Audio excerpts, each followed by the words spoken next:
todas buenas tardes. Les damos la bienvenida a este curso de formación y de capacitación para delegados del Sindicato de Camioneros, que el Sindicato de Camioneros nos ha pedido la colaboración desde la Secretaría de Relaciones Internacionales, en conjunto con la Cátedra de Derecho Laboral de la Facultad de Derecho de la Universidad Nacional de Rosario y también con docentes de la Cátedra Docente Eduardo Garat. Empezamos a pensar esta alternativa hace algunos meses como para tener una interacción y con la importancia que tiene la extensión académica y la relación de la universidad pública con la realidad social y con las distintas organizaciones de nuestra sociedad civil.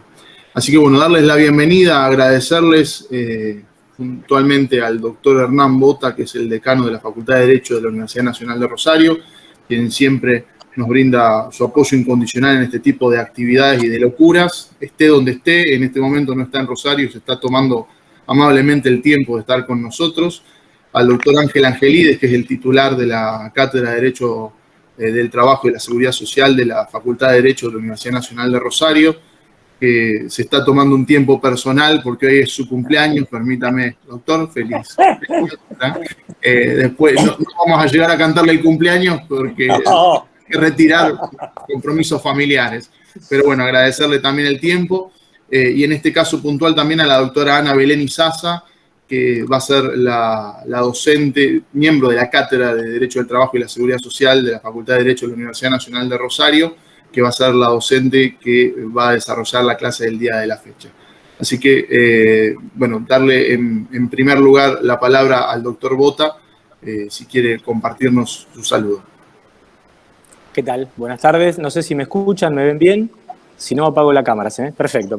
Bueno, gracias, Juan Manuel. Yo podría iniciar esta apertura diciendo formalmente que hay un convenio suscripto con el Sindicato de Camioneros de cara a que nuestros estudiantes se encuentren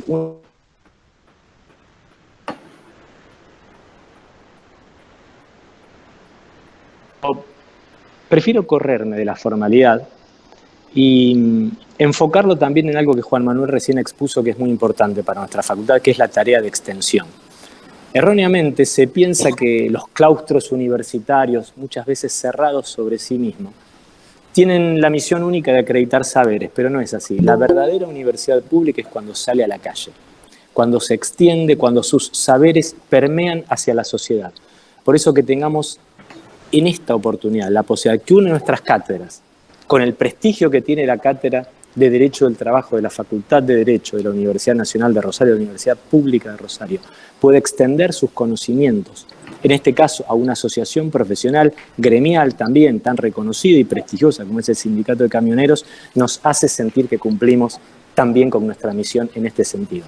Permítanme por eso agradecer a quienes han sido los hacedores del vínculo, como el doctor Juan Manuel Plan, nuestro secretario de Relaciones Internacionales, y al Sindicato de Camioneros por confiar en la excelencia académica de la Facultad de Derecho, y muy especialmente a la cátedra, en la persona de su titular, el profesor Ángel Angelides, en la doctora Ana Belén Izaza, que está aquí presente, y el resto de los colegas docentes que componen esa cátedra tan pero tan querida, que a la vez forma parte de la nervadura, del núcleo central de nuestra carrera de especialización en Derecho del Trabajo, porque también el posgrado de nuestra facultad tiene su manifestación el derecho laboral. De modo que agradeciendo por esta instancia académica, agradeciendo y deseando ya éxito y que sea fructífera, porque el derecho del trabajo encarado de manera profesionalizada, con formación, con capacitación, sin duda redunda en una mejor defensa del derecho de los trabajadores.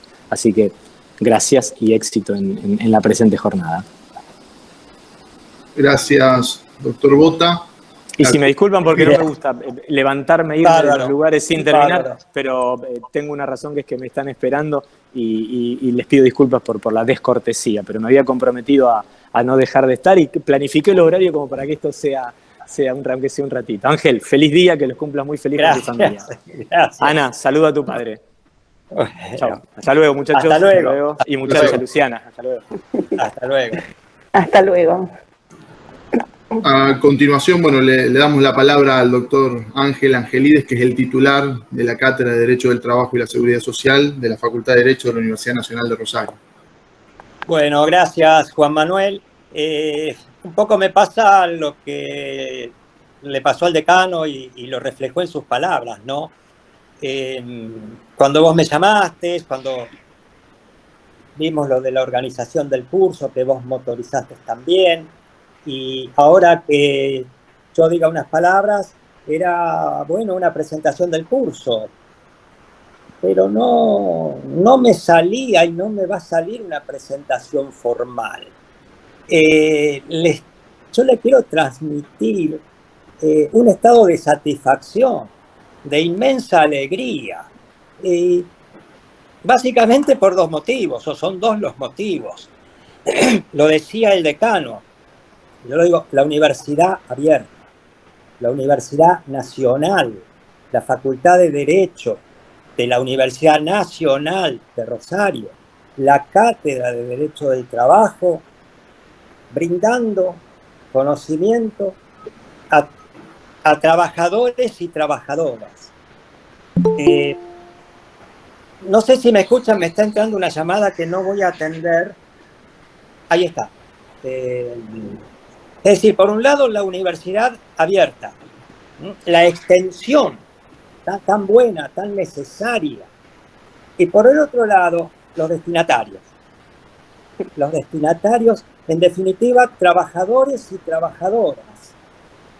Y la Cátedra de Derecho del Trabajo, cuando imparte clases, habla de los derechos, deberes también, de trabajadores y trabajadoras. Sería como la materia prima. Universidad abierta, destinatario.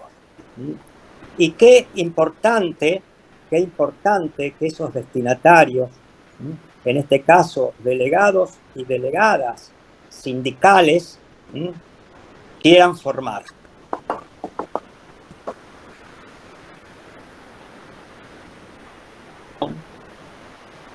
Casi que nací con el derecho del trabajo, nací profesionalmente. Ya de estudiante ingresé en el departamento, el entonces Departamento Provincial del Trabajo, 1971. Para nada viejo, no digan, no piensen. Unos cuantos años nada más. Y tuve estrecho contacto a partir de ese momento, y fui inspector, y salía con los delegados sindicales, salía a hacer las inspecciones con delegados, con dirigentes sindicales, y tuve un estrecho contacto, los pude apreciar.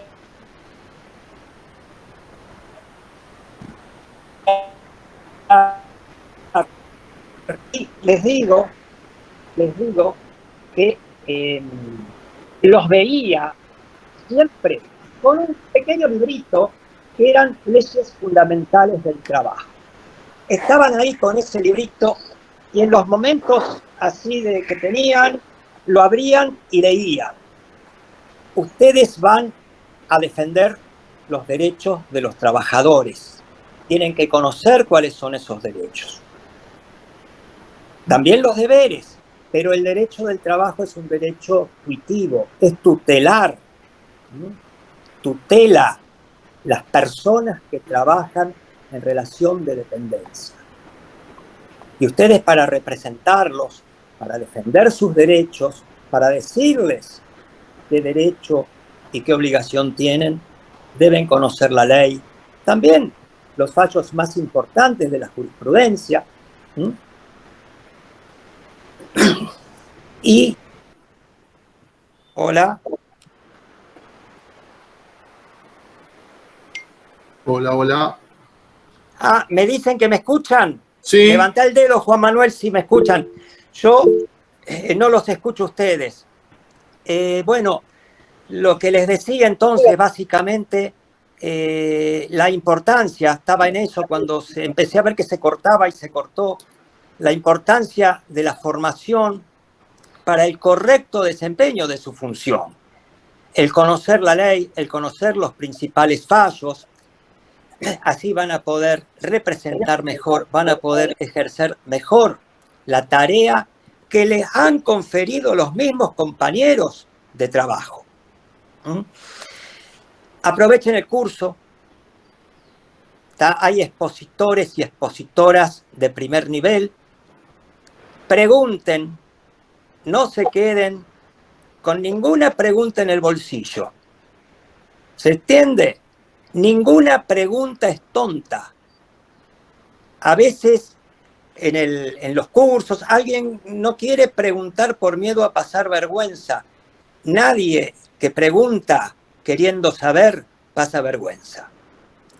Pregunten, asesórense, contradigan. Si tienen una opinión con fundamento, contradigan, ejercítense en el hablar, en el defender sus posturas.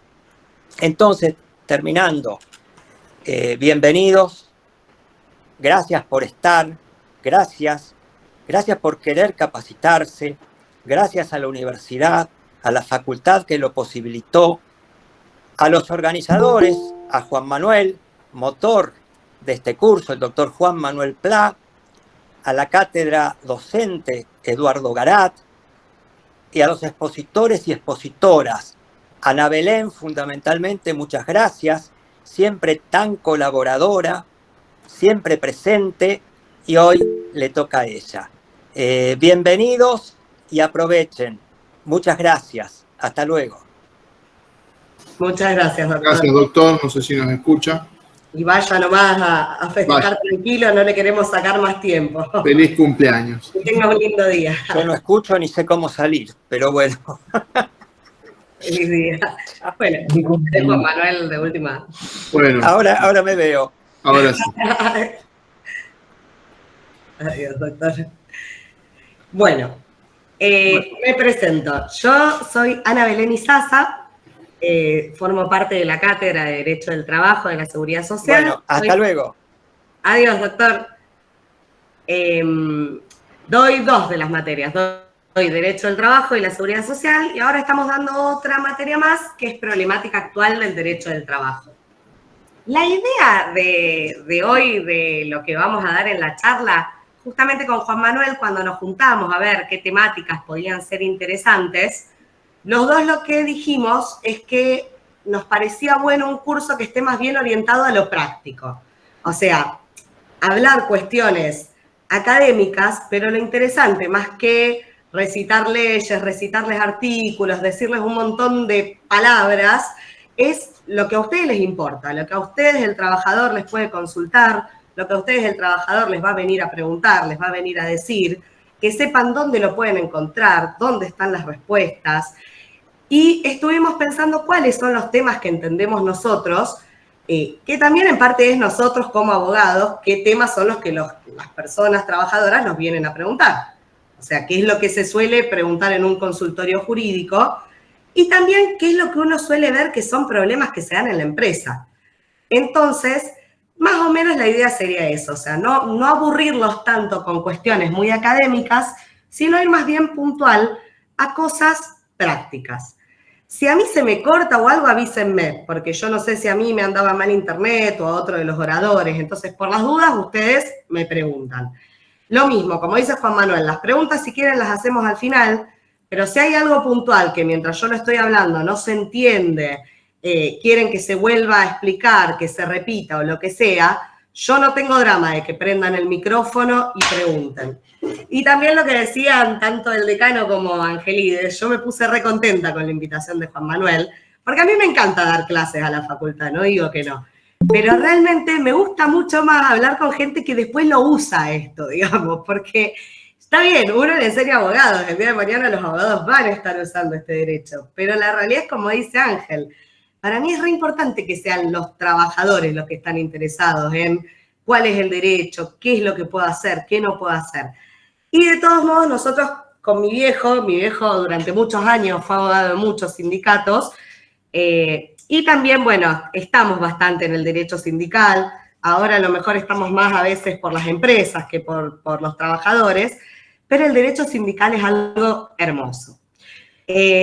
Y entonces es algo que realmente me parece muy provechosa estas clases. Así que como dijo Ángel, cualquier duda que tengan, pregunten. Realmente aparte, imagínense que muchas cosas son discutidas, muchas cosas son discutibles, nada es absoluto. Entonces, ninguna pregunta va a estar fuera de lugar. Así que bueno, más o menos de lo que yo les quería hablar un poco primero es de las fuentes del derecho del trabajo. O sea, en dónde ustedes van a encontrar que están legislados todos estos derechos que tienen los trabajadores. Para que sepan que no es únicamente que ustedes tienen que buscar en la ley de contrato de trabajo. Por ejemplo, particularmente en el caso de ustedes, el convenio colectivo de camioneros es muy extenso y tiene muchísimas cosas reguladas.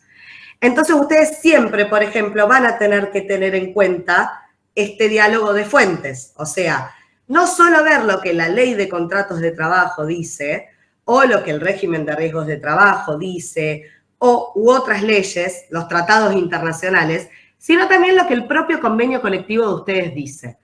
Porque en el convenio colectivo ustedes van a tener que les va a explicar qué categorías de trabajadores hay, qué tareas tendría que cumplir cada trabajador para estar incluido en esa categoría.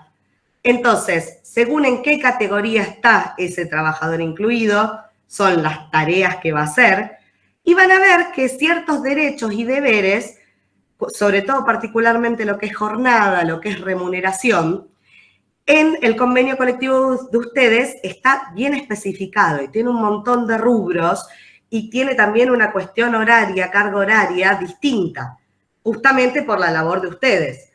Entonces ahí es lo que vamos a ver nosotros. La ley de contrato de trabajo, la 20774, es un régimen general para los trabajadores en general.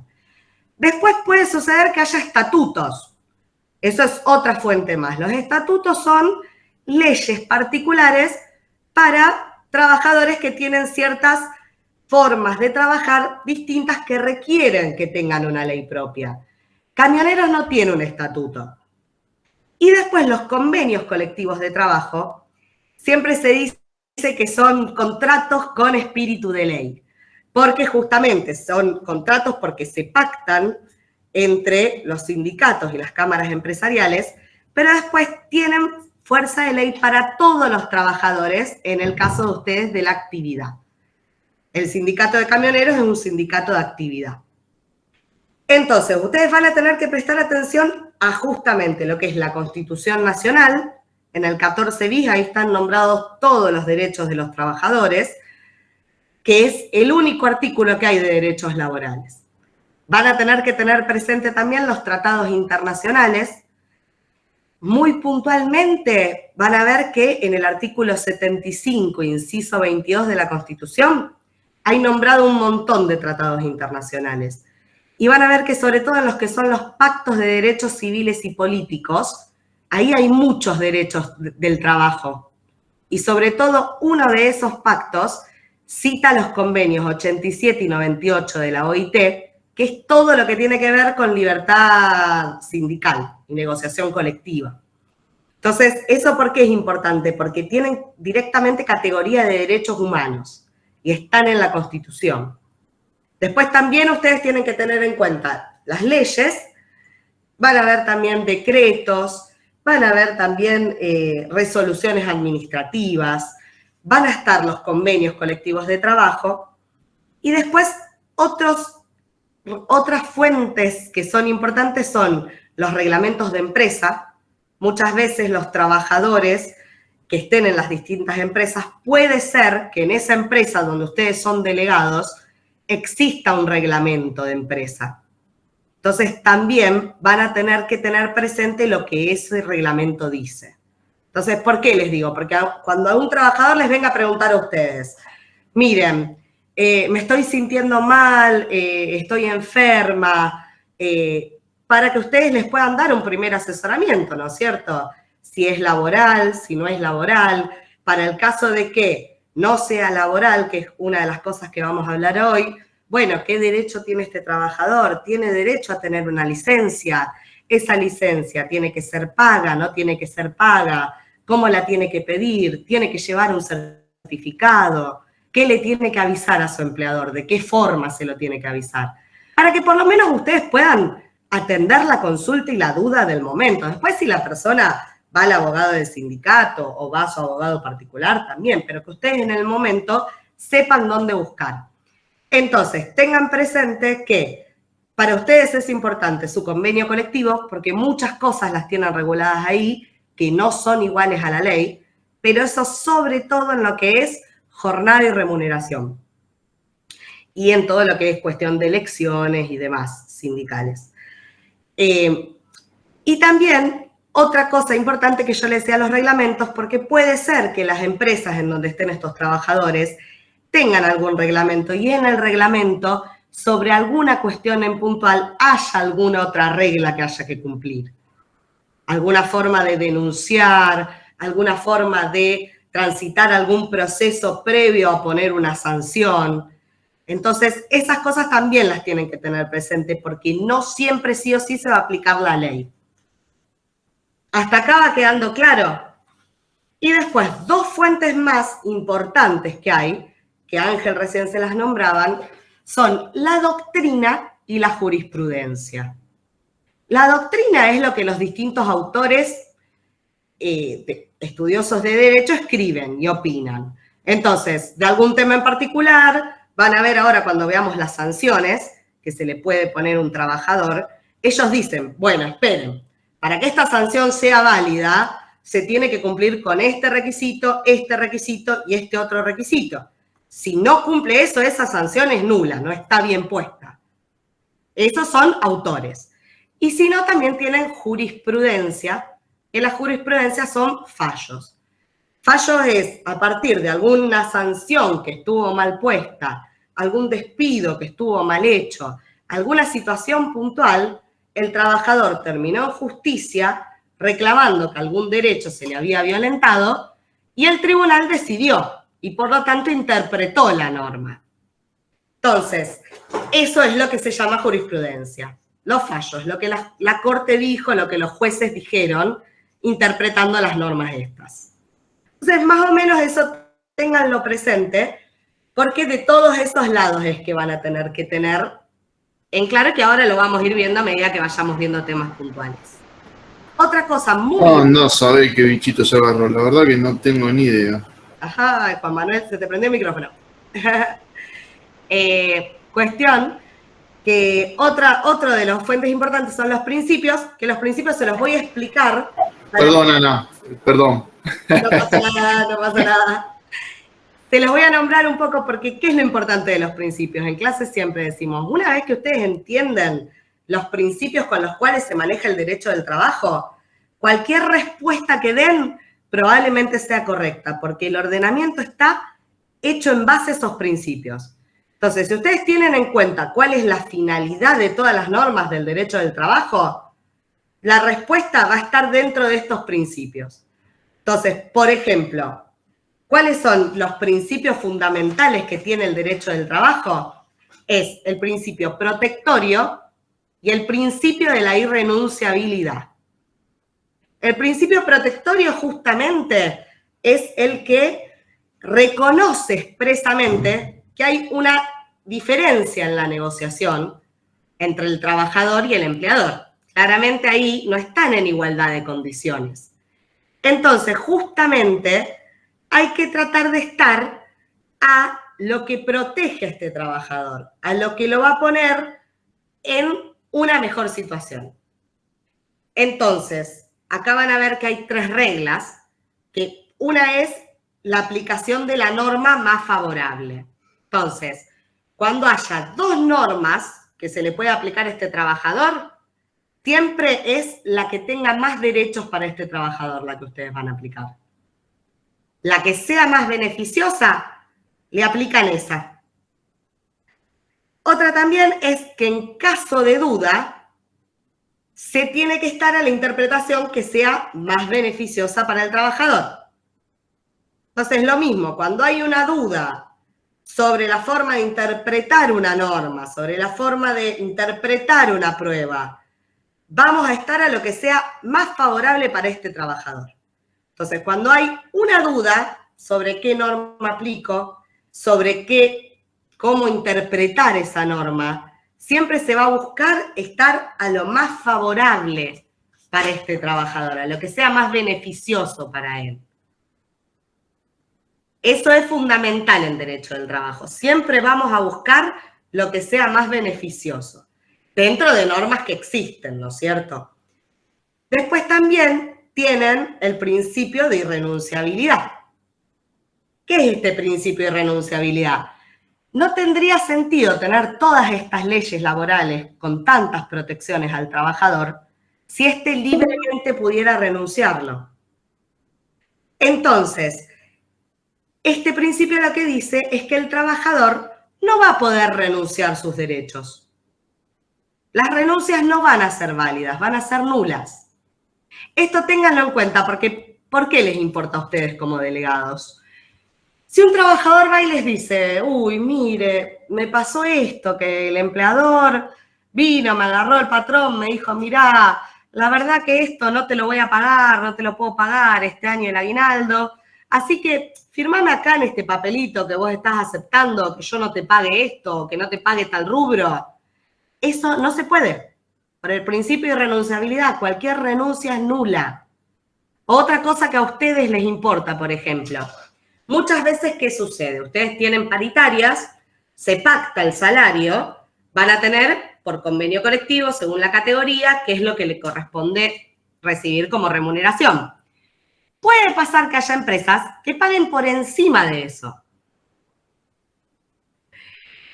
Puede pasar que un día esta empresa se vea venir mal la cosa y diga, bueno, la verdad ya no puedo seguir pagando por encima de lo que dice el convenio, así que a partir de ahora voy a pagar con la escala salarial. Voy a pasar a pagarles menos. Eso tampoco se puede, por este principio de irrenunciabilidad, ¿se entiende?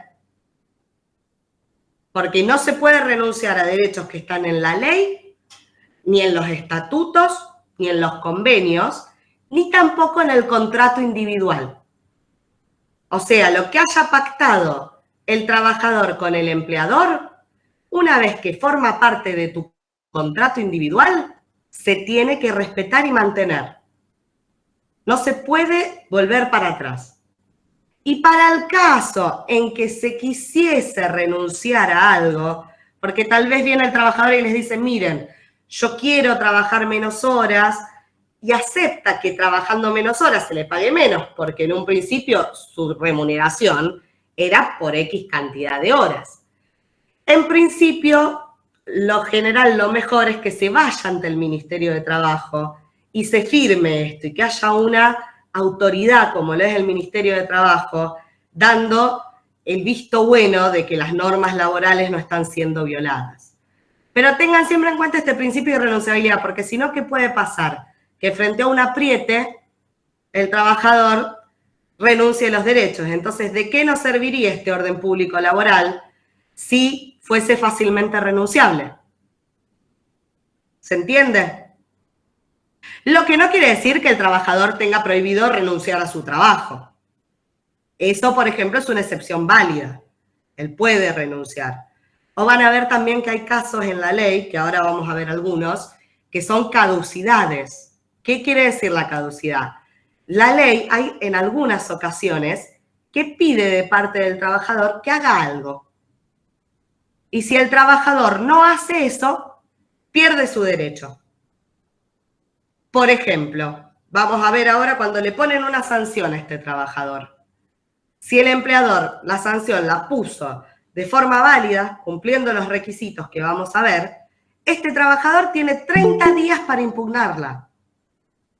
Porque tal vez es mentira, porque no sucedió de la forma que le dijo el empleador, por lo que sea, tiene 30 días para impugnarla. ¿Qué pasa si no la impugna? La acepta y no la va a poder discutir después. Eso es un plazo de caducidad. Ana, discúlpame que te interrumpa, porque a lo mejor se corta, porque nos tiró ahí. Digo, si se corta, nos volvemos a conectar en el mismo enlace, simplemente para eso. Perfecto. Si se corta, volvemos todos al mismo lugar. Entonces, lo que les decía, eso es una excepción al principio de renunciabilidad, porque ahí hay una carga para el trabajador. Ahí el trabajador tiene 30 días para contestar. Y si no contesta, lo está consintiendo. Entonces eso ténganlo en cuenta. No son muchos los plazos de caducidad que tiene la ley, pero cuando está este plazo de caducidad, se requiere esa acción del trabajador para no perder el derecho. Por ejemplo, otro caso son las vacaciones. Cuando el trabajador pasan los plazos en los cuales el empleador le tiene que dar las vacaciones, si no se las da, el trabajador tiene que avisarle y se las tiene que tomar. Si no hace eso, es un plazo de caducidad. Entonces son muy pocos casos, son bastante puntuales, pero en esos casos el principio de irrenunciabilidad no funciona. Lo mismo la prescripción, que es cuando pasan 2 años, a partir de ahí, bueno, se pierde la acción. Y también hay algunos autores que dicen que otra excepción es la conciliación, llegar a un acuerdo, pero eso es relativo, porque en sí no es que se está renunciando, porque para que uno pueda firmar un acuerdo, o sea, justamente hay algún problema, se está reclamando, tiene que haber justamente un derecho dudoso o litigioso. O sea, realmente no es algo seguro, porque si es algo seguro te despiden sin causa, te tienen que pagar la indemnización entera. Ahí no hay discusión. Te despidieron sin causa. Ahí juega 100% el principio de renunciabilidad. No pueden firmar un acuerdo y pagarte por debajo de lo que dice la ley. Pero si te despiden con causa, por ejemplo, y la causa es discutible, en ese caso, si se termina llegando a un acuerdo, se va a poder firmar un acuerdo y ahí no se entiende que se viole el principio de renunciabilidad, porque justamente el derecho era dudoso o discutible. Lo mismo, por ejemplo, cuando uno reclama un empleo en negro o cuando reclama que se le paga una parte en sobre. Eso es lo mismo, ahí hay un derecho dudoso, porque justamente va a requerir prueba si se le pagaba o no se le pagaba en sobre, si el trabajador era o no trabajador. O para el caso muchas veces también pasa que lo tienen registrado como monotributista en vez de tenerlo como trabajador. Entonces, en los casos en que hay algo que probar y demostrar, que hay una duda, ahí van a poder hacer acuerdos. Y ahí no se estaría violando este principio de irrenunciabilidad. Siempre que haya una justa composición de intereses y que ambas partes cedan un poco. Ante el Ministerio de Trabajo o ante la justicia.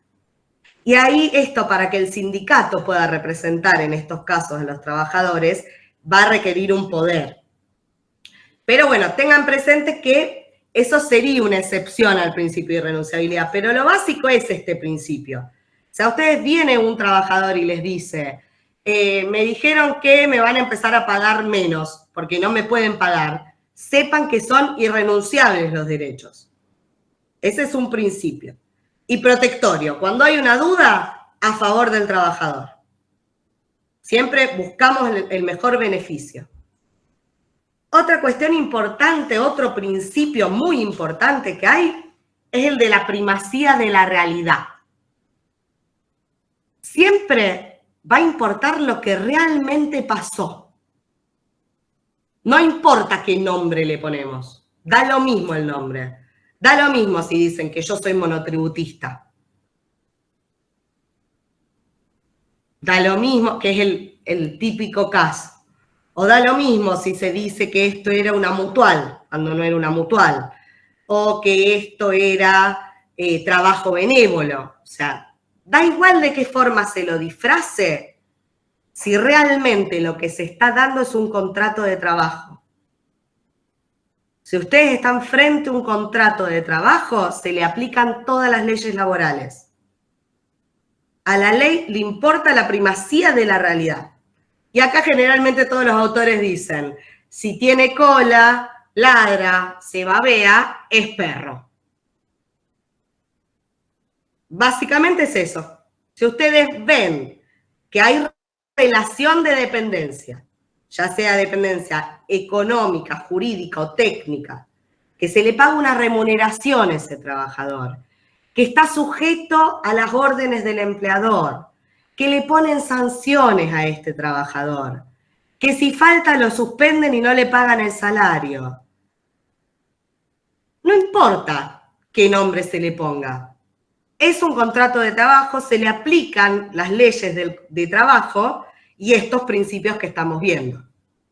¿Quieren que cortemos y nos volvamos a conectar porque dice que está terminando la llamada?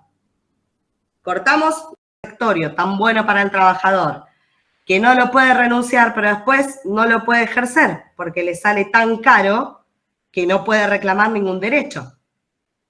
Y acá, ¿qué les interesa a ustedes? Por ejemplo, si el trabajador tiene que hacer alguna notificación, que pida un telegrama cuando va al correo. Los telegramas son gratuitos para los trabajadores. No los tiene que pagar. Porque si el trabajador va y quiere mandar una carta de documento, están como 3.000 pesos las cartas de documento. Entonces no tendría sentido si él quisiese reclamar que no se le está pagando el salario, que tenga que pagar 3.000 pesos para pedir que le paguen el salario. Entonces, por el principio de gratuidad, estas notificaciones son gratuitas.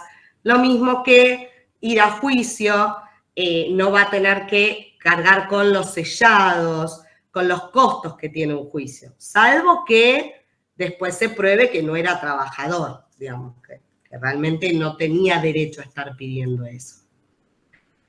Y, por último, el de la no discriminación o la desigualdad de trato. Igualdad de trato es el principio.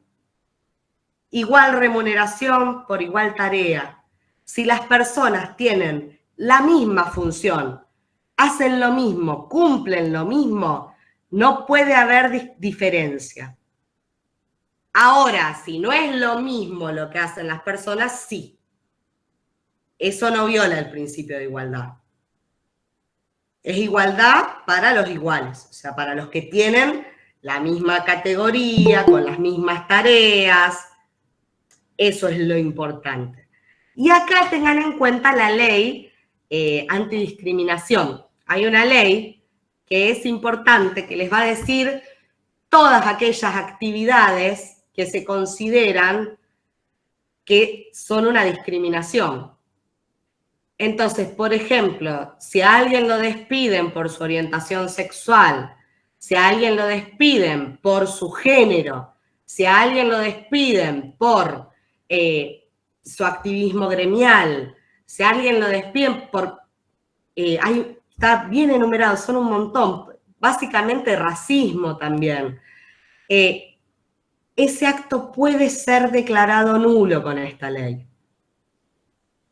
Y aparte, están prohibidos, en el trabajo no los pueden discriminar.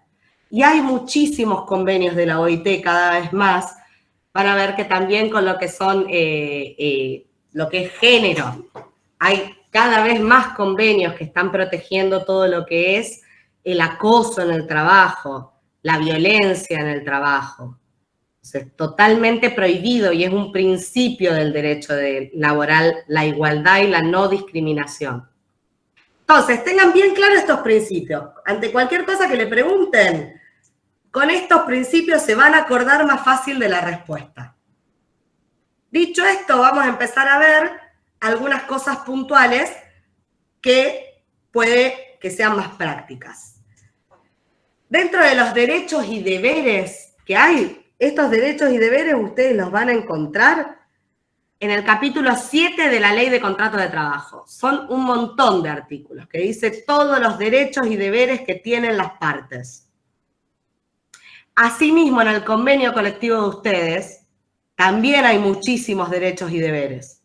Y lo van a tener según la categoría, hay distintos derechos y deberes. Y van a ver que también según la rama, porque tienen convenios rama también. Entonces, fíjense porque no solo tienen todo este catálogo de derechos y deberes que está en la ley, el convenio colectivo de ustedes tiene bastantes más también.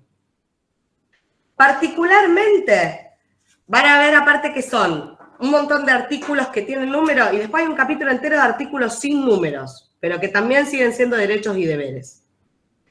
Puntualmente hoy vamos a ver dentro de derechos que tiene el empleador, ¿cómo puede verse afectado el trabajador si el empleador este derecho lo usa mal, lo usa de una forma abusiva?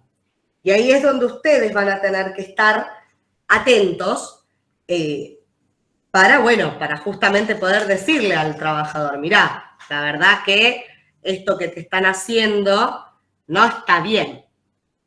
Una de las cosas que vamos a ver es el ius variandi. ¿Qué es el ius variandi? Es la facultad que se le da al empleador de poder modificar formas y modalidades del contrato.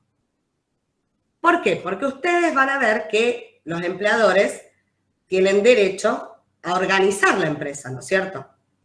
A organizar los medios materiales e inmateriales para lograr un fin, para que la empresa prospere, para que la empresa pueda dar trabajo. Pero tienen límites esto, o sea, tiene que poder organizarla, pero no de forma abusiva, se le ponen límites. Entonces, ¿qué va a pasar acá? ¿Se pueden modificar las condiciones del contrato? Sí, no, depende. Lo que son elementos esenciales, no, porque ahí violamos el principio de irrenunciabilidad. Unilateralmente el empleador no puede bajarte el sueldo. No puede decirte, él, sin hablarlo, sin charlarlo, sin firmarlo en el ministerio, a partir de mañana te pago la mitad. Eso es una condición esencial del contrato de trabajo. Eso no se puede. Otra condición que se entiende que es esencial es la jornada, que no es lo mismo que el horario. Entonces, jornada. No te puede unilateralmente decir, si vos hacías jornada diurna, pasás a ser nocturna. Porque esto también, la jurisprudencia, los fallos de los jueces, entendieron que era abusivo. Entonces, eso, por ejemplo, son límites. Esas cosas no se pueden alterar con este poder que tiene el empleador. En cambio, no es lo mismo el horario. Por ejemplo, tal vez sí el empleador te puede decir, entrás 1 hora más tarde. Entrás, el lugar también en principio. Vos te encargas de tal zona, te paso esta otra. Habría que ver, porque ahora, ¿qué vamos a ver? Perdón, Ana, que te interrumpa, perdón. Sí. ¿Podés repetir lo del cambio de turno, horario diurno o nocturno? Claro. Que justo no lo puedo escuchar. La jornada justamente ustedes tienen 3 tipos de jornada. La diurna, la nocturna, la mixta. En camioneros, ustedes en el convenio, guarda, porque según qué categoría sean, no se aplica esta jornada que yo les estoy diciendo. Sobre todo los choferes de larga, por ejemplo, tienen, pero la parte de jornada la van a ver con Ricardo. Pero justamente la jornada es lo que se entiende esencial. Si ustedes hacen jornada diurna, unilateralmente el empleador no te puede decir ahora pasás a ser nocturna. ¿Lo puede hacer con un lapso de tiempo informándote vía telegrama o no? Otra cosa, eso es lo que estamos viendo. Otra cosa sería si él te lo puede proponer y ahora tenemos que ver estos principios si es abusivo o no. La jurisprudencia, los fallos, entendieron en muchos de estos casos que te cambian la jornada de esa forma que es abusivo. Pero ahí vamos a los fallos. Porque justamente estos fallos entendieron que se estaba cambiando una condición esencial. Entendieron que la jornada era un elemento esencial del contrato. Entonces, no es 100%, porque estamos hablando de fallos, de decisiones de jueces. Vamos a ver justamente todos los requisitos que tiene que reunir esto para ver en el caso particular. Porque tengan cuidado con el ius variandi, que si no llega a ser abusivo el ius variandi y ustedes le recomiendan a ese trabajador que se dé por despedido, puede que el trabajador se quede con nada. Se quede sin el trabajo y se quede sin indemnización. Porque si después el juez entiende que eso no era abusivo, que ese cambio estaba dentro de los cambios que tu empleador te puede hacer, se queda sin el pan y sin la torta, ¿se entiende, no? Entonces, Claramente, sí. cuando asesoran con esto. Esto sí es importante que ustedes le den un primer pantallazo, pero yo les recomendaría que lo vea bien un abogado después. Porque justamente si el trabajador hace algo introspectivo, se considera despedido y después no resultaba ser abusivo, esa decisión estaba dentro de las que podía tomar el empleador, este trabajador quedó sin trabajo y sin indemnización. La jornada, los fallos, entienden que es esencial, no el horario. Por ejemplo, decirte, si vos entrabas a las 8, que pases a entrar a las 10, eso no entienden que sea una condición esencial del contrato. Ahora, pasarte de jornada normal a una jornada insalubre, entienden que es una condición esencial. Pero volvemos, es los fallos. Sí, no puede, porque justamente lo que dice el artículo es que no se puede cambiar una condición esencial, pero en ningún lado está definido cuáles son las condiciones esenciales. Por eso termina siendo jurisprudencia. Como no está definido en ningún lado qué quiere decir condición esencial, uno termina yendo a los fallos, a lo que la mayoría de los jueces entendieron. ¿Qué límites tiene este cambio que puede hacer el empleador? Uno, la razonabilidad. Este cambio tiene que ser en miras al interés general de la empresa, a los fines de la empresa. No puede ser porque al empleador le quedaba más cómodo, porque al empleador le quedaba mejor, porque al empleador le salía más barato. Tiene que ser, tenemos que ver qué fines tiene esa empresa y de qué forma iba a ayudar a mejorar y a conseguir los fines de la empresa ese cambio. Y eso es lo que va a hacer que sea razonable o no este cambio en tu contrato. Sí, Luciana. Sí, doctora, esto iría de la mano más o menos lo que dice reglamentos de la empresa, lo que mencionaba al principio. Porque, por ejemplo, yo soy administrativa, ¿no es cierto? Ahora estoy haciendo teletrabajo. Pero más de una vez en el verano, por la comodidad de los chicos que trabajan en el taller, se acordó, en lugar de entrar a las 8, entrar a las 7, y estábamos todos de acuerdo. Pero se charló así de palabras. Fíjate que yo primero que dije, unilateralmente. El claro. Es cuando el empleador te dice, a partir de la semana que viene, entras a las 7 en vez de a las 8. A todos. Les mando una nota y les dice, a partir de la semana que viene, entran todos a las 7. Eso es unilateral. Claro. Esa es la decisión que vos como delegada vas a tener que ver si es abusiva o no. Pero ¿sí? En el caso que estamos, perdón que la corte, en el caso que estuviéramos todos de acuerdo, no hay ningún problema, porque es algo de común acuerdo, es algo que sugiere el empleador y nosotros estamos de acuerdo. Claro. Ahí no pasa nada. Yo te recomiendo, por lo general, que cuando uno va a hacer algunos cambios, siempre se busque se presente algún acuerdo en el ministerio para terminar de dar seguridad. Porque muchas veces, ¿qué pasa? Puede pasar que alguien después diga que no fue de común acuerdo, o que no estaba de acuerdo, o que lo perjudicaba.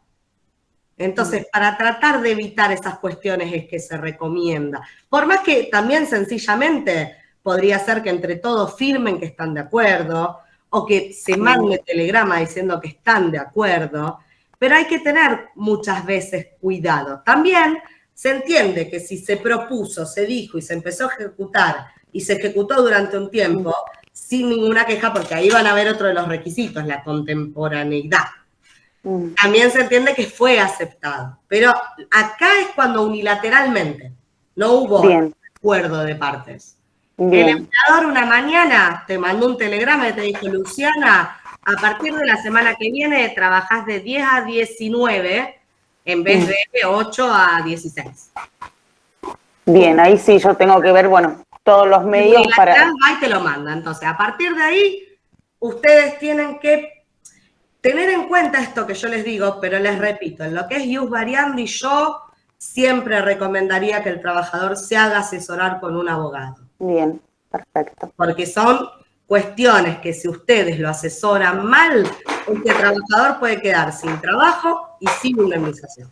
Sí, porque el día de mañana al jefe se le chifló, comprende la expresión, se le chifló el moño y te dice, entraste más tarde o entraste más temprano, ahí estamos desprotegidos, o saliste más temprano, perdón, ahí estaríamos desprotegidos.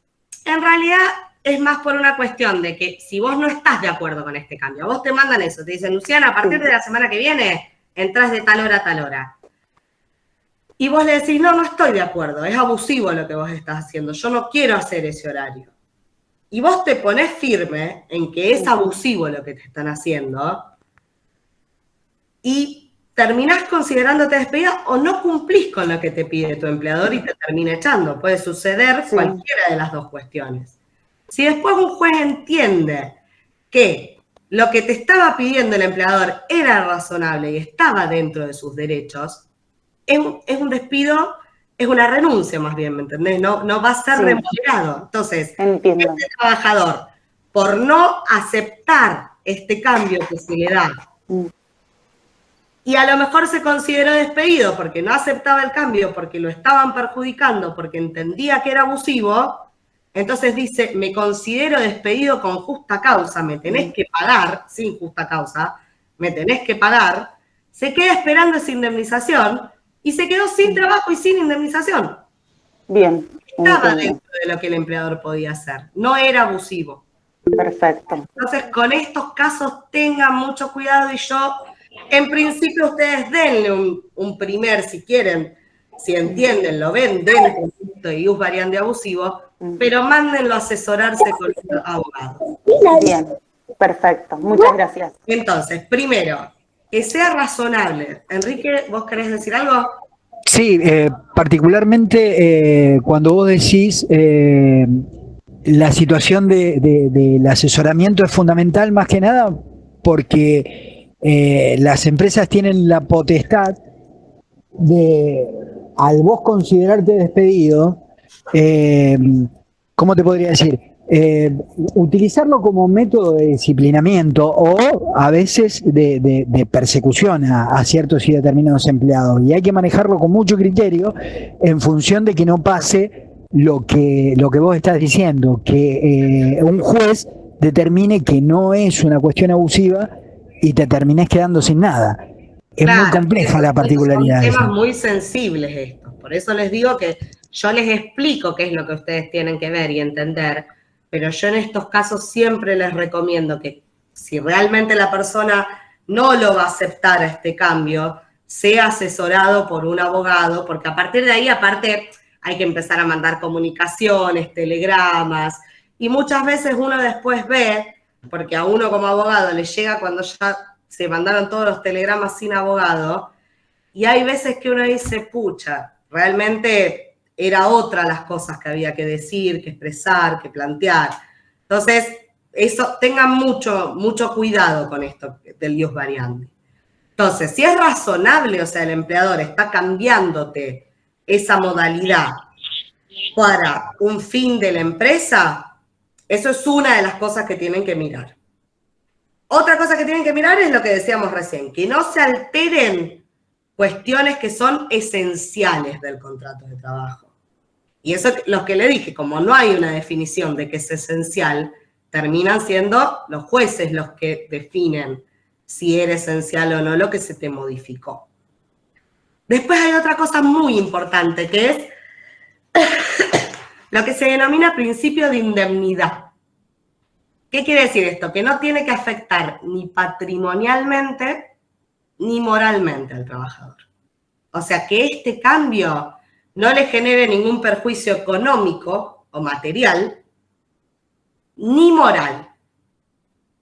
Moral, por ejemplo, puede ser, a ustedes los cambian de Rosario, los pasan a trabajar a Timbúes, y puede ser patrimonial, ahí puede ser que ustedes tengan que pagarse esa distancia. Eso ahí les genera un perjuicio económico. Y moral, por ejemplo, podría llegar a ser que ustedes a sus hijos, si es un trabajador que trabaja de noche, por ejemplo, o que trabaja hasta un turno tardío, ustedes lleguen a su casa y sus hijos ya estén durmiendo y no los terminen viendo nunca, por ejemplo. Eso podría llegar a ser un caso de perjuicio moral.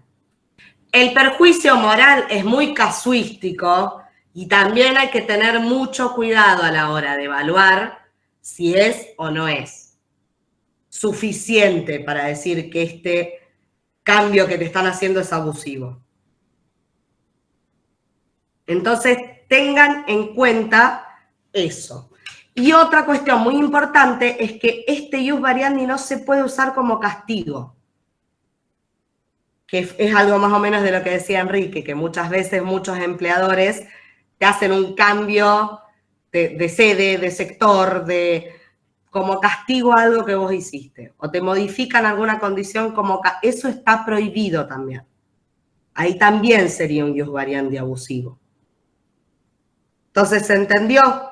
Cuando ustedes vienen a un trabajador y les dice, mira, el patrón me dijo que a partir de ahora yo tengo que venir de tal hora a tal hora. Y la verdad es que yo creo que no está bien, que me lo está haciendo porque me está castigando o me genera algún perjuicio.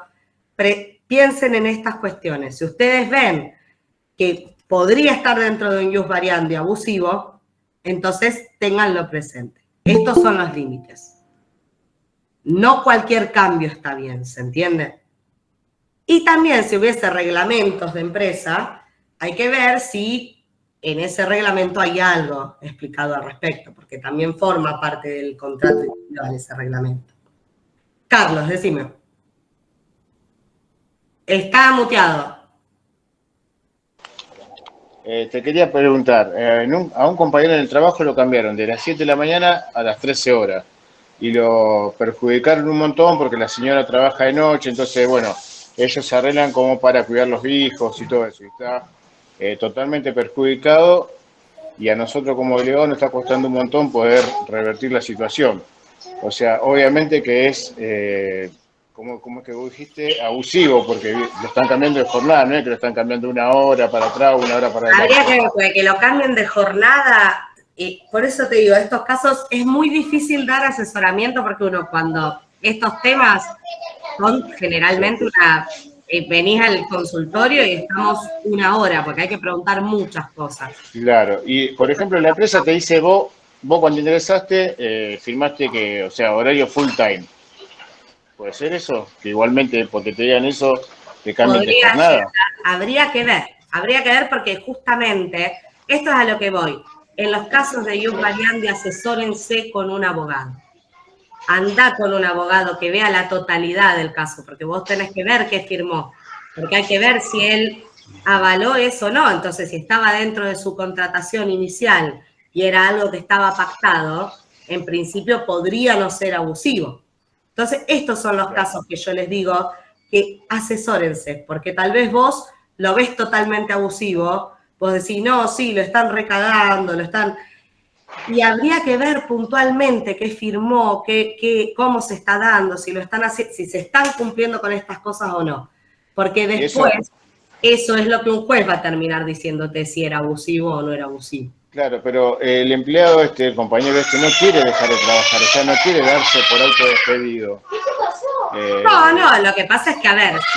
Quiere continuar con su trabajo. Ahora, eso es a lo que veníamos ahora. Van a ver que el artículo da dos soluciones. Uno es que te consideres despedido porque es abusivo, pero otra solución hay una acción con la cual vos podés hacer un juicio pidiendo que las condiciones vuelvan para atrás mientras todavía vos tenés el vínculo vigente. Lo que pasa es que con esa acción hay que tener cuidado porque no a muchos empresarios les gusta que los trabajadores le metan juicio, ¿no es cierto? Sí. Entonces ahí eso vos también tenés que tener presente, que si vos le metés un juicio, tampoco sabés cómo termina esa cuestión. Entonces por eso los temas de ius variandi son temas que yo no te puedo dar una respuesta, porque realmente a mí cuando vienen al estudio, al menos tengo una hora a los trabajadores, porque les pregunto todo, porque uno tiene que evaluar entero, porque son temas que son complicados, o sea, no es algo sencillo. Entonces, Para sacarnos, sí, perdona, y para sacarnos la duda de lo que firmó, si realmente firmó algo que era full time o no, eso lo que tiene que ver un abogado, sí o sí. yo te recomendaría que estas cuestiones, como les estoy diciendo, que las vean con un abogado, que por lo menos no vayas y charles y le expliques todo profundamente para ver si es necesario que te defienda, no te defienda, que haga un asesoramiento, o tal vez el abogado simplemente con una buena charla con ustedes explicándole todo y mostrándole todo, tal vez el abogado te dice, mirá, no es abusivo, disculpa. O tal vez te dice, mirá, sí, seguí de esta forma, de esta otra. Entonces, yo acá lo que les estoy dando son las herramientas, pero después, Perfecto. casos puntuales, no voy a poder serles de mucha ayuda, porque justamente yo en el estudio jurídico los tengo hora y media, viendo la documental que me traen, preguntando, consultando, porque el ius variandi es casuístico. O sea, no hay un caso que sea igual a otro. No hay una regla general. Entonces, no hay un caso que sea igual a otro. Por eso les dije lo de la jurisprudencia. Porque los jueces en esos casos entendieron que no era abusivo. Lo que no quiere decir que en tu caso el juez pueda entender que sí. Está perfecto. Claro, quedó claro. Perfecto. Bueno, entonces, esas son reglas generales para que ustedes vean si en principio puede ser abusivo o no, para que lo deriven al abogado del sindicato y demás. O a quien, si la persona tiene eso, a alguien que lo asesore. ¿Qué acciones tiene este trabajador? Justamente era lo que decíamos recién, están en el artículo 66 de la Ley de Contratos de Trabajo, y que justamente son estas dos que se decía, que puede ser considerarse despedido o hacer esta acción para pedir que las condiciones, que sea un juez el que vea si es abusivo o no es abusivo, y que entonces, si es abusivo, las cosas vuelvan al estado anterior. Hasta acá, entonces, es lo que sería el ius variandi. Juan Manuel, ¿estamos de horario para que dé también poder disciplinario?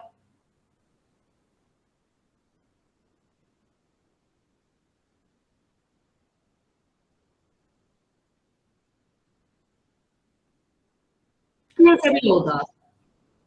Sí, sí, más o menos. No creo que lleve más de eso. Aparte porque vi que en el medio me están haciendo las preguntas, entonces no sé si va a haber muchas preguntas después al final. No lo sé. Así que si les parece, damos ese tema también y abrimos a preguntas, a dudas que les vayan quedando. Si te parece, si no, como vos me digas.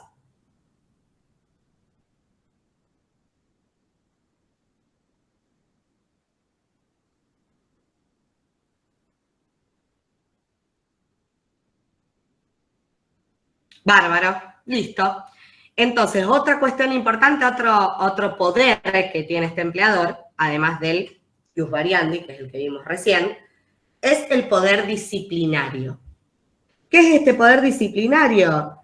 Viene también de esta facultad que tiene el empleador de organizar y dirigir la empresa, y justamente es la posibilidad que tiene el empleador para hacer que esta empresa funcione. O sea, si el trabajador está teniendo algún incumplimiento, está teniendo incumplimientos que tornan difícil el logro de los objetivos de la empresa, es una herramienta que se le da a este empleador para que pueda corregir estos incumplimientos. Pero justamente tengan en cuenta que no es un castigo, no se puede usar tampoco como sanción, como castigo, sino que simplemente el propósito es corregir estos incumplimientos contractuales del trabajador.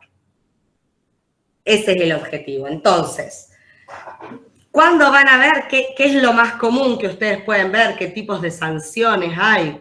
Son los apercibimientos, los llamados de atención o las suspensiones. ¿Qué pasa con las suspensiones? Cuando vos te suspenden, no cobrás. No vas a trabajar, pero tampoco cobrás, porque justamente es una sanción, es una facultad disciplinaria. Entonces, es importante que sepan identificar qué límites, qué requisitos tiene que tener esta sanción que el empleador pone para que la misma sea válida. Entonces, ¿qué requisitos va va a tener que tener, primero es la causalidad.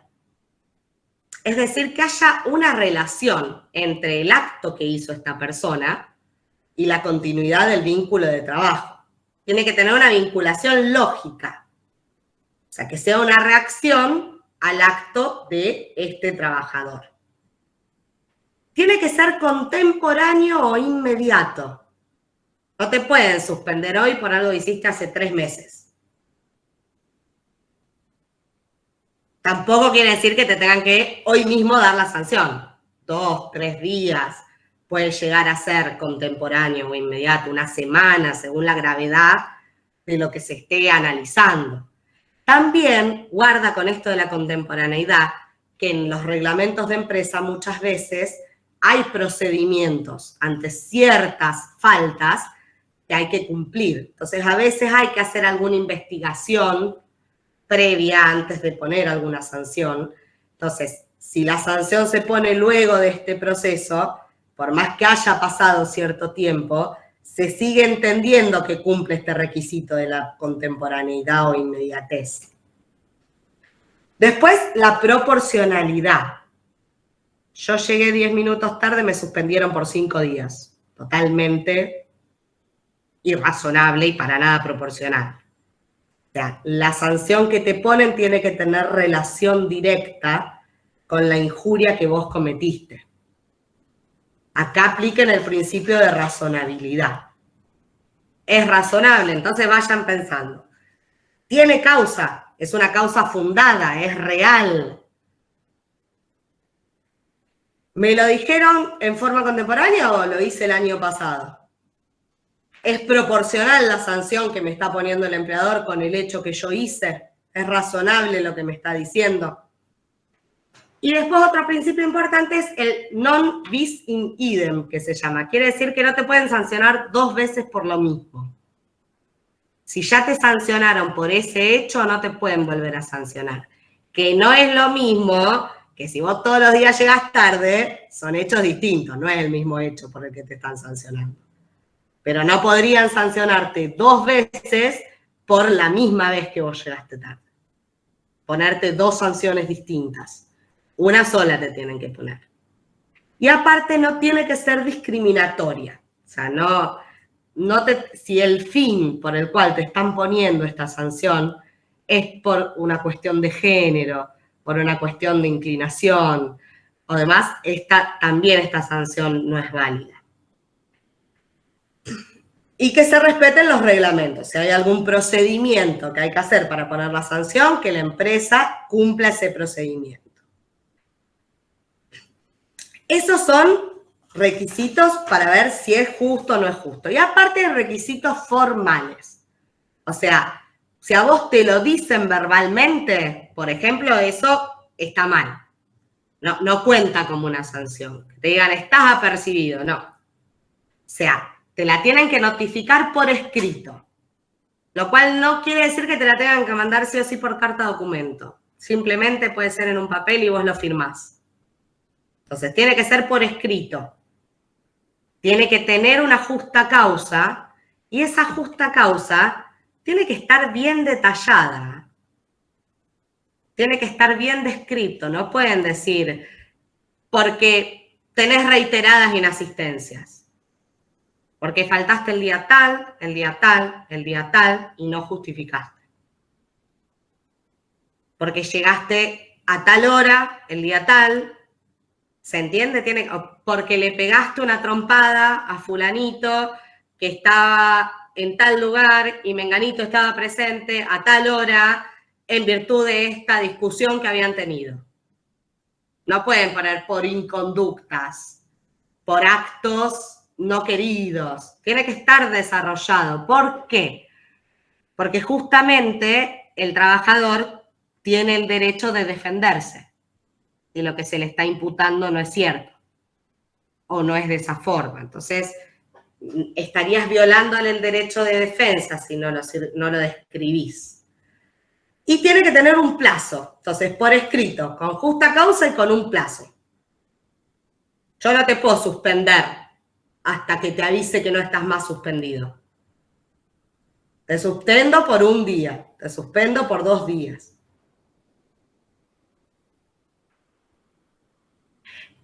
Hasta ahí eso se entendió, no es más que esto lo que es la facultad disciplinaria. El trabajador va a tener 30 días para contestar, si la quiere impugnar, si no está de acuerdo con la sanción que se le puso, va a tener, bueno, que impugnarla dando sus motivos por el cual la impugnó, porque si no la impugna, queda consentida. Entonces eso también es importante, porque hay fallos que han entendido, por ejemplo, que si el trabajador firmó en disconformidad, era una forma de impugnar. Realmente, si van a impugnar la sanción, yo les recomiendo que hagan una buena impugnación, aunque que no se queden conformes con simplemente firmo en disconformidad. Y también tengan en cuenta y tengan cuidado, porque ¿qué pasa justamente con todas estas sanciones? Si el trabajador no las impugna, eventualmente podrían llegar a ser, si son muchas, causal suficiente de despido.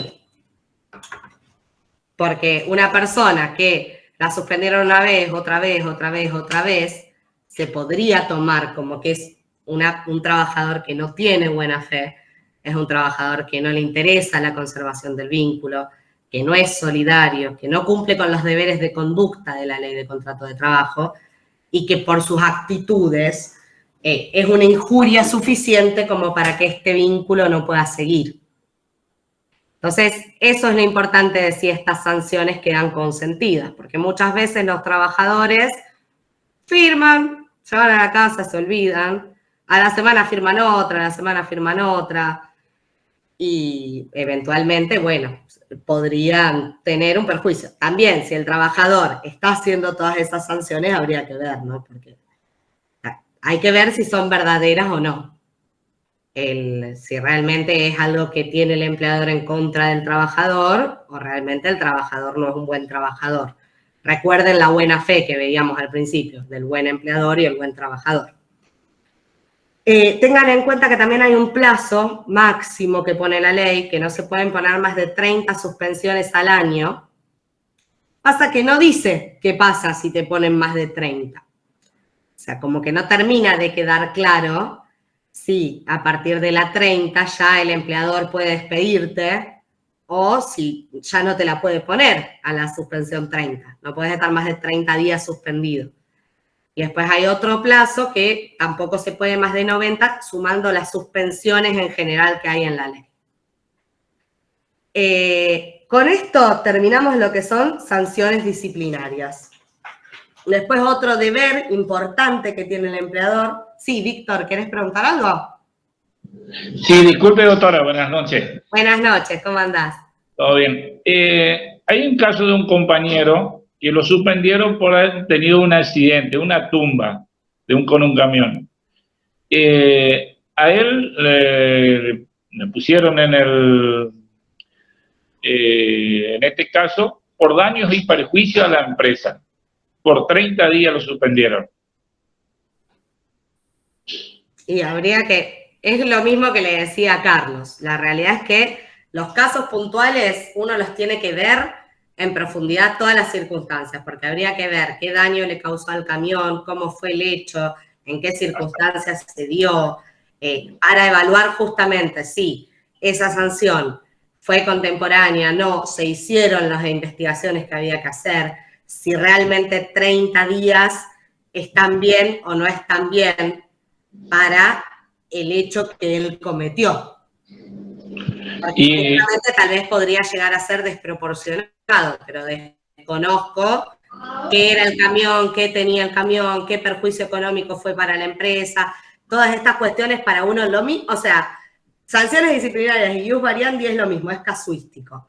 Cada tema hay que preguntar un montón de cosas, porque justamente habría que ver, es la primera vez que vuelca, cuándo fue la vez que tumbó.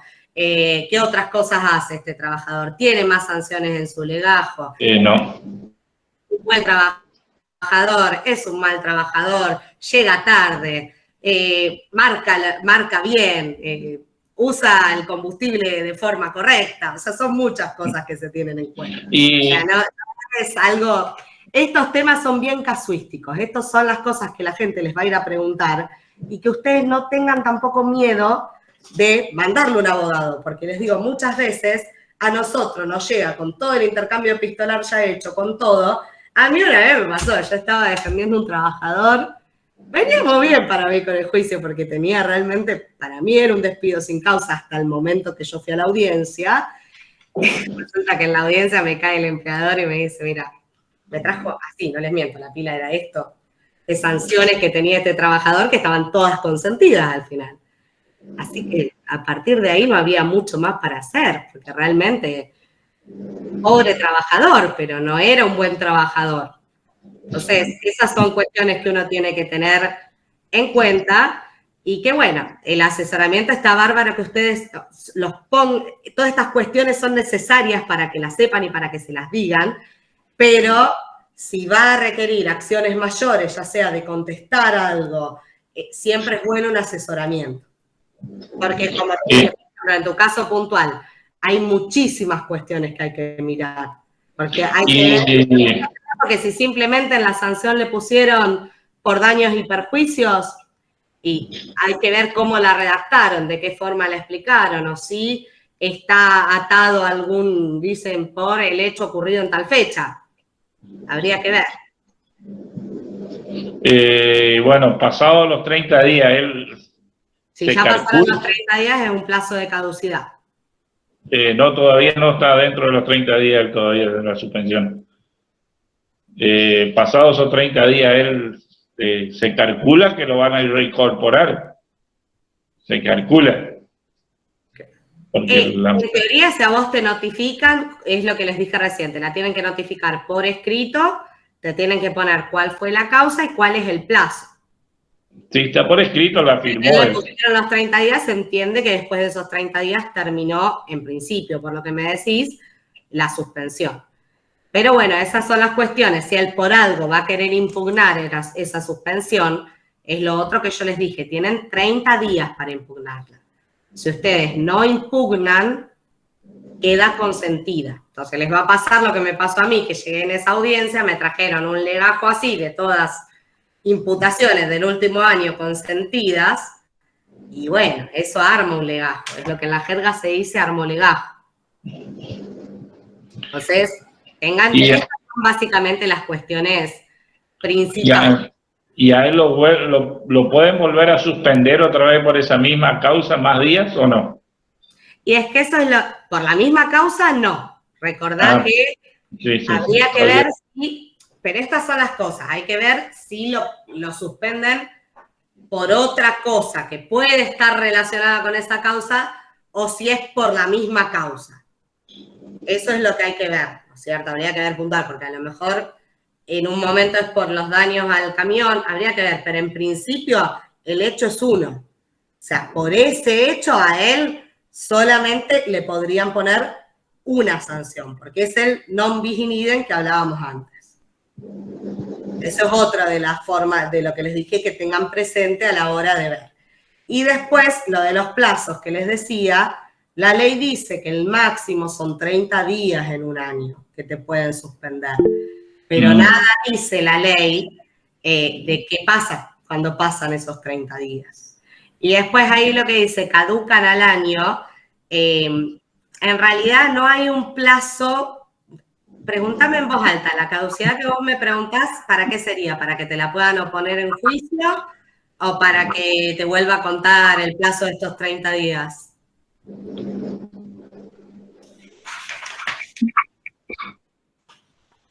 Hola, buenas noches. No, era, digamos, la acumulación de suspensiones o sanciones de año a año, digamos.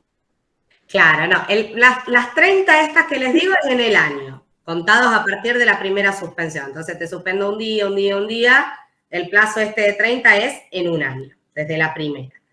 Ahora, para que eso sea oponible, que te digan, bueno, mira, te despido, porque vos en el 2008 hiciste esto, en el 2018 no está escrito en ningún lado cuál es ese plazo. Lo que los jueces miran es si es razonable o no.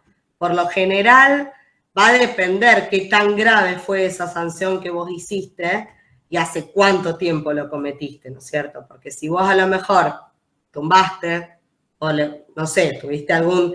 Y después durante 5, 6 años, 4 años, 3, 2, no tuviste ninguna otra falta, ninguna otra sanción, y después la sanción que vos tenés próxima es que llegaste tarde, esas son las cosas que evalúa después el juzgado y es a lo que se apunta con razonabilidad también. Entonces, caducan, es como que hay ciertas sanciones cuando vos lees los fallos que te dicen que esas ya no se toman en cuenta, pero no hay, en ningún lado de la ley te dice cuánto tiempo. Hay gente que a lo mejor usa esto de 1 año, hay gente que usa plazos más cortos, hay gente que usa plazos más largos.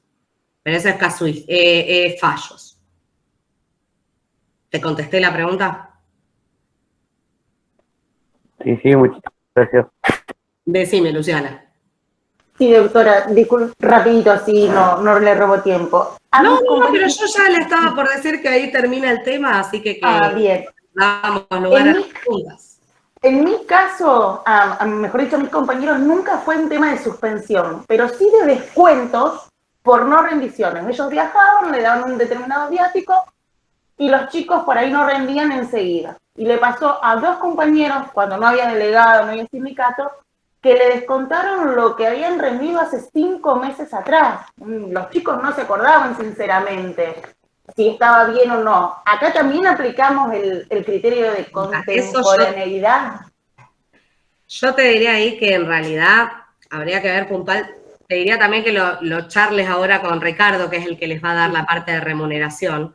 Bien. Ahí tenés cuidado, porque justamente las sanciones no pueden ser económicas. O sea, este tipo de sanciones disciplinarias que hablamos no son multas. Eso el Ministerio de Trabajo te pone ese tipo de sanciones. O sea, las sanciones de las que estamos hablando son un apercibimiento, un llamado de atención. Claro, por eso decían, no son sanciones. A lo mejor eso tiene más que ver con la forma de remunerar y que con el convenio haya alguna obligación de rendir cuentas, y si vos no rendís cuentas, se entiende que esa plata no fue en viáticos, no fue en gastos, y entonces que fue plata que vos usaste personalmente, fue un adelanto que se te hizo.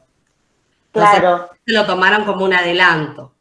Y entonces, el tema es que se lo contaron 5 meses después. Claro, pero no veo yo que venga por esta cuestión de las sanciones. Bien. La sanción no podría ser en principio económica. Perfecto. Yo veo que es más bien por una cuestión de remuneración.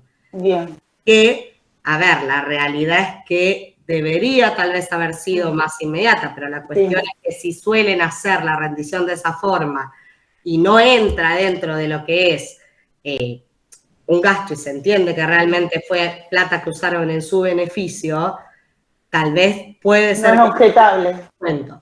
Por eso te digo que miralo por las dudas con Ricardo, que es el que les va a dar remuneraciones, o hablalo, porque yo a simple vista, y por lo que vos me decís, no sé si fue una sanción lo que se le puso, porque las sanciones estas que yo hablo no son económicas. Entonces, tal vez simplemente fue que como no se tiene como viático, sucedió eso. Se me fue justo Luciana. Bueno. Bien, sí, perfecto, se había cortado. Cuando vean, después de que des remuneración, que él les va a explicar bien eso, tal vez ahí consulto. Sacar la duda. Bien.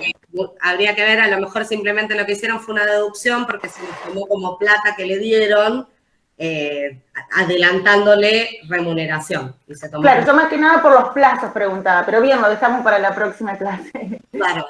Gracias. Pero por eso te digo, yo no lo veo que sea en estos artículos. Ahora, no. Artículos, sí, 5 meses entiendo que no sería contemporáneo, ni sería inmediato.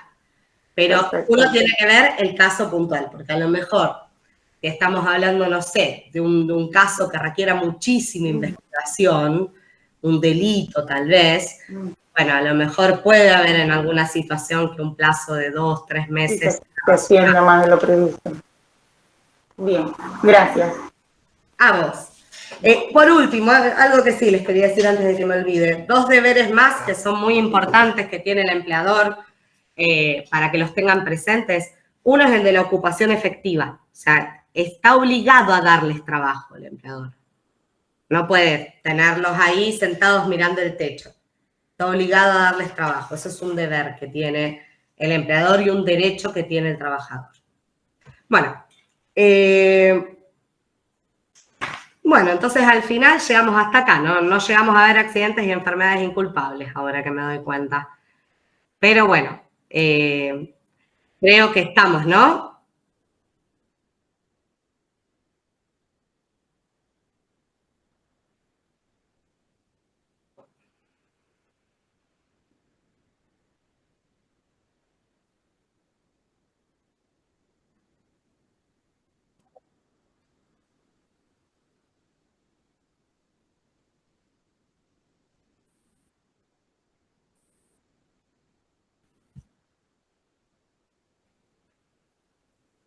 Les resultó interesante, les resultó útil a lo que estuvimos hablando, a lo que lo estuvimos enfocando.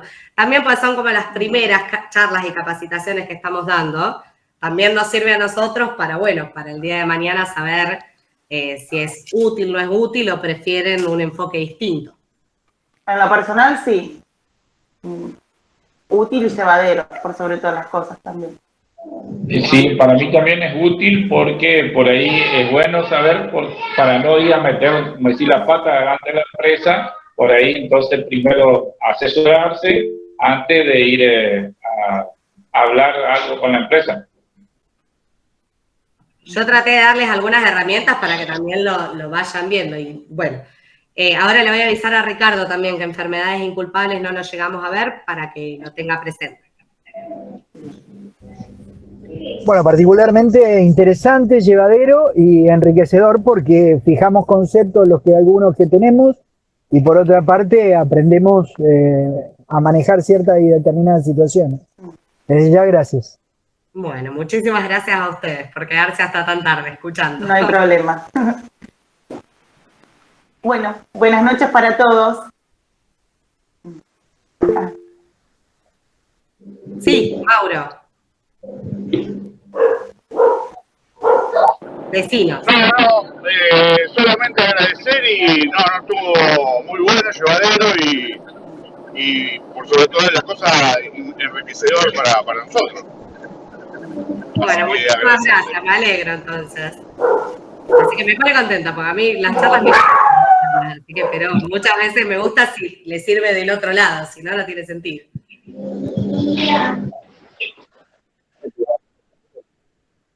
Sí.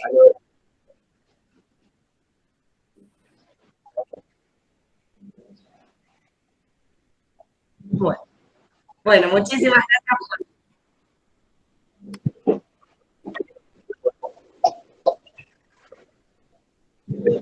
Bueno, muchísimas gracias a ustedes.